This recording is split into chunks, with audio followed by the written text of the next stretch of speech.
So, Smash Ultimate's DLC development cycle is coming to an end, and Challenger Pack 11 still remains a mystery. Judging from this video's title, I'm here to discuss who our last fighter might be. In this video, I'll be discussing 4 characters in ascending order of their likelihood to be Challenger Pack 11. First, let's discuss Mr. Spin-off and cameo himself, the eternal player number 4, Waluigi. I will admit, the evidence I'm about to present is super weak and could quite possibly not mean anything. But, let's talk about him anyway. The so-called evidence that I'm talking about is Reggie's answer to that one question after the Wah-Man blew up during E3 2018, which goes, "So, one of the good things about the way we approach E3 is when it's all said and done, step back. Look at all the feedback and share with the devs, and certainly Mr. Sakurai will be aware of the groundswell of support that appeared for a Waluigi." He then continues to go on saying, and in the end, it's his decision to make. Is Waluigi super likely to be Challenger 11? Short answer, no. But the possibility is up in the air. The parent companies of these next 2 characters that I'll be talking about together have pretty similar representation already in the game, with both having Mii costumes post-launch and one of them having a few spirits in base game, so it's not unlikely for one of these 2 companies to have a playable character next. The 2 characters that I'm talking about are Doomguy and Rayman, from companies Bethesda and Ubisoft respectively. The little to no representation from these 2 franchises seems kinda strange, especially for Doomguy, the FPS genre's equivalent to Mario.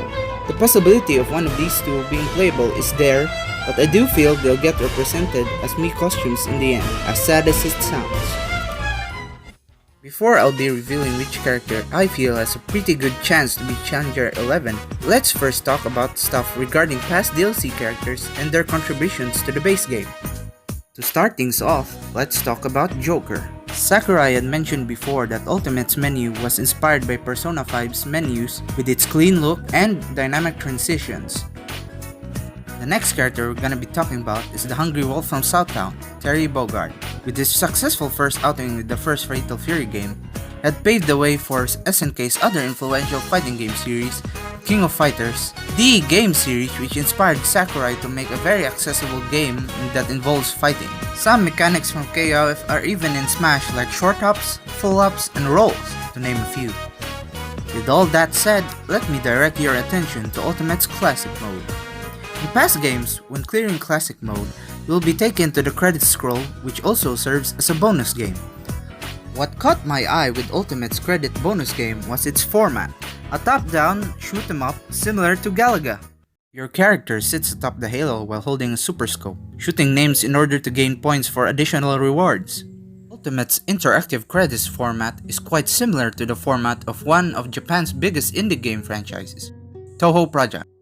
The next character that I believe has a definite chance to be Challenger 11 is the Sakurai Shrine Maiden herself, Reimu. It would be really interesting to have a character from a shoot-em-up and see their unique abilities and traits be translated to a platform fighter, and I feel that a character from Touhou would be a great candidate for Challenger 11, not to mention the outstanding music that comes from the series.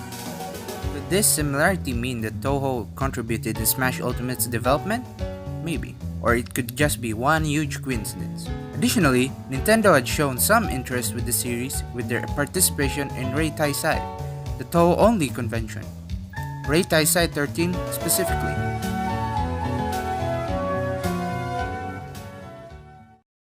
In conclusion, Challenger Pack 11 will be Al Naja from Puyo.